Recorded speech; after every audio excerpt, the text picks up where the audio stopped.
Colored content exclusive. Hi, it's Victoria, and I'm here with Tactix, the creator of Boost and YouTuber. Hi, everybody. How's it going? All right. So I have some questions to ask you about your show and about just creating content in general. Right. Okay, so for anyone who hasn't seen Boost, I mean, I've watched it. Can you tell us a little bit about it? Well, we kind of took a sci-fi thriller approach with the storyline, and basically, essentially, what it is, it's guy. He's a scientist. He's trying to, basically improve upon evolution, and something kind of goes wrong, and it gets into the hands of some terrorists, and they basically kind of use it for their own personal gain. And the whole premise is kind of me. My character kind of gets entangled in that because, well, not to spoil it, but someone I'm connected with actually is involved in this whole Boost project. So it's just a matter of me kind of like getting entangled in all that stuff and trying to, be the hero of the story. So that's pretty much it in a nutshell. Yeah, it's very Heroes-esque. I love sci-fi. I'm a big sci-fi fan. Walking Dead, Heroes, which is about to come out again. We'll see how that goes. And it gives me that same kind of feel. So people who like those shows, please check it out. It's great. Yeah, that was definitely the thing that we were going for. I mean, I grew up being a big superhero fan. As you can see, I'm a big Batman fan. So yeah, I like superheroes, and I always wanted to do something within that genre, and so that's how Boost kind of came about. So okay, so another question. So you've been YouTubing, like, is YouTubing a word? You've been using YouTube? YouTubing, I like that. That could be our word. Okay, thank you. You've been using YouTube for so long. What inspired you to create your channel and then to create content the way you have been? Actually, to keep a long story short, what inspired me was actually an ex-girlfriend. I was, I guess I still kind of am. I'm a very introverted person, so I grew up kind of really shy and reserved and everything. And I only really ever showed my true colors, like my true goofy nature, amongst my friends. But when it came to being out in public or anything like that, I always got closed in and just kind of like kept to myself. And my girlfriend at the time kind of just inspired me and like was just kind of pushing me to kind of like start my own channel, because she's like, you're really funny, and like you have this goofy, witty kind of sense of humor about you. And there's this thing called YouTube where like people just come online and like they make videos and content, and they just kind of like be themselves and do all that kind of stuff. And I looked at her and I was just like, nah, I'm not doing all that. And so it took a little while, but after some convincing, I eventually kind of just started doing my own videos and like delving into the whole comedy kind of aspect of it. And then from there, my, I guess, YouTube career, if you could even call it that, kind of just went forward from there. And then that's when I started getting into more other kind of avenues of content stuff. So yeah. So you're kind of popular on the site. You're kind of big. What do you think draws people to your channel, your content? To be honest, not to sound conceited or anything, but it's just I feel like the key to it is just being yourself and having letting your personality exude through your content. Because a lot, like people are pretty smart, and they can see when you're being phony and fake and everything. But if you're genuinely just kind of like being yourself and coming across, it's your content comes off organic. I feel as though that really resonates with people, and they actually can relate to you, and they view you as like a person, and it's in a way it's compelling for them to watch, because it just creates that interest factor for them. So I think that's kind of what's helped with my popularity on YouTube. So Yeah. Okay, kind of to piggyback off that, could you Mhm. give any tips to anyone who's starting, who wants to create a channel, who wants to create content? What would be like a few concepts or ideas you can give them? You have to love what you're doing. I mean, I know a lot of people who are just starting out, they think that they're gonna blow up and be famous and make all this money and stuff. And I'll be the first to tell you, you don't make a whole lot of money, at least not in the beginning. And it takes a lot of work. And for all the work that you put in, you really have to love it, because if you're just doing it for the money, you're easily going to be like unsatisfied, and you're just gonna, you know, do things half-assed or not at all.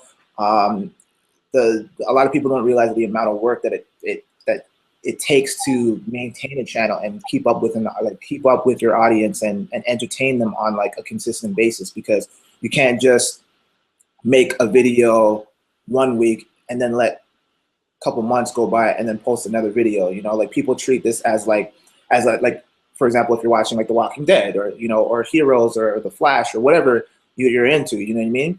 They're part of their popularity is the fact that people know when this content is going to come out every week. It's going to be, Wednesday at 8 or whatever the case may be, and they're tuned in, they're ready. But if you don't have a schedule, or you're not consistent with your videos, you'll become one of those obscure channels, and you'll fall underneath all the other clutter of other content that's out there, right? So it's a matter of putting in the work, being consistent, and loving what you do, having a passion for it. So I think that's the key. Okay, so I mean, I think people can totally take that in mind when they're creating content and Right. when they want to start, because it's hard. Like, people want to do things, but then they're like, oh, I know a few people who come to me and are like, oh, I want to do this. And I'm like, okay, so are you serious? Are you do you consistently want to do this, or is this a one-time thing for fun? Right. So people have to kind of discover on their own what they're trying to get out of it. Right. I think with anything, if you really want to make money, you have to be passionate and you have to work hard, and it's no easy way. Mm-hmm. Absolutely. So, being a media maker of color, how do you feel YouTube has really changed the game? Like, been a game changer for people of color? For people of color, honestly, it's huge, because in comparison to TV, you don't see a lot of people of color in big roles, right? And like even in movies, like, I mean, I think now it's starting to kind of turn over in terms of the spectrum, but back in the day, especially when YouTube was still in its like primary stages, just in terms of like, if in relation to TV, you didn't see a whole lot of people of color in major roles, and if you did, it was on the wire, where we're like the stereotypical, like, yeah, you know what I mean?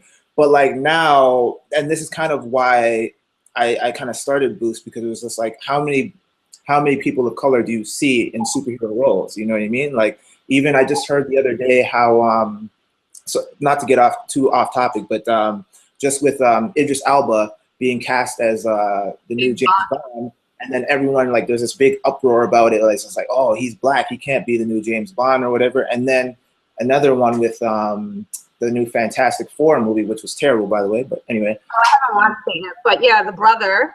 The brother, yeah, and it was Johnny Storm was black, and it was just like, I had no problem with it, because it doesn't change who the character is. But I mean, it seems like there's still a lot of people who have issues in regards to race and everything. But with YouTube, it really doesn't matter, because you're in control of your own content. So, if you want to if you're writing a script for YouTube and you want to make your superhero or whatever character, Asian, black, Hispanic, Pakistani, like, you can do that, and you don't have to worry about execs, chiming in and saying, well, you know what, people aren't really going to like that. Well, guess what?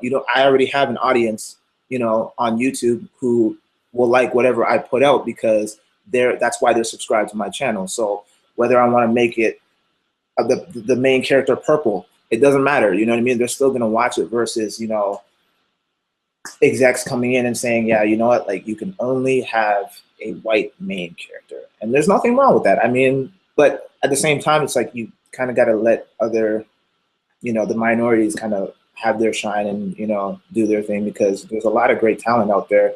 And I think just going back to your question, sorry, how YouTube has changed the game is it kind of breaks that mold and gives, you know, minorities an opportunity to shine. And not even like with just in reflection to like my web series, I've seen a lot of other great content. Like, I don't know if you've ever seen that web series, Osiris. That was actually part of my inspiration for starting my web series, because I saw that and I was blown away and by the storyline, and it was amazing. And it was all like majority of it was like minority cast, but that's another great web series. And you know, there's plenty of other web series where there's people of color who are just dominating YouTube. So it kind of just YouTube gives people that platform to kind of, you know, shine and take control of their content without it being intervened by people who don't really know what they're talking about when it comes to what audiences want to see. I hope that answered the question. Yeah, no, totally. I think most people would say it gives us the ability to kind of create whatever we want to create without any restrictions. Yeah. And I think that sums it up, like pretty much, you know, it gives us a voice. Yeah. So I think that's great. YouTube, Vimeo, any video streaming site where you can create content, upload content, and share content. This is my last question for you. Mm-hmm. So what can we look forward to next? You have about 6 episodes of Boost, and then you have a whole bunch of other content. Yeah. So any other web series, you kind of left us at a cliffhanger on Boost. So well, so we're currently in the pre-production stage of season 2. We're just ironing out the details. So me and my team are currently working on finalizing the script and getting something locked down, and then we're hoping to start shooting early spring, just to kind of get everything ready. And then in terms of like my YouTube content, just continuing with the comedy stuff. We got a couple of music parody videos that we're working on too. And then I'm starting to branch more into the sketch comedy aspect of my content. So I got that in the horizon. But other than that, the main focus is probably Boost season 2, just because, you know, a lot of people have been asking about it, and I'm excited to do it. I want to come back and do it, and everyone else on my team is waiting for us to get the ball rolling. So that's pretty much it for now. all right, well, that all sounds great. Yeah. Please, everyone, check out Boost. Great Yes. effects, especially for YouTube. You would be shocked. You know, it's kind of good. And follow Tactix on his YouTube channel. Thank you so much. Thank you. Pleasure All talking to you. Aw, thanks. Have a great day. You too. Take care. Bye, guys.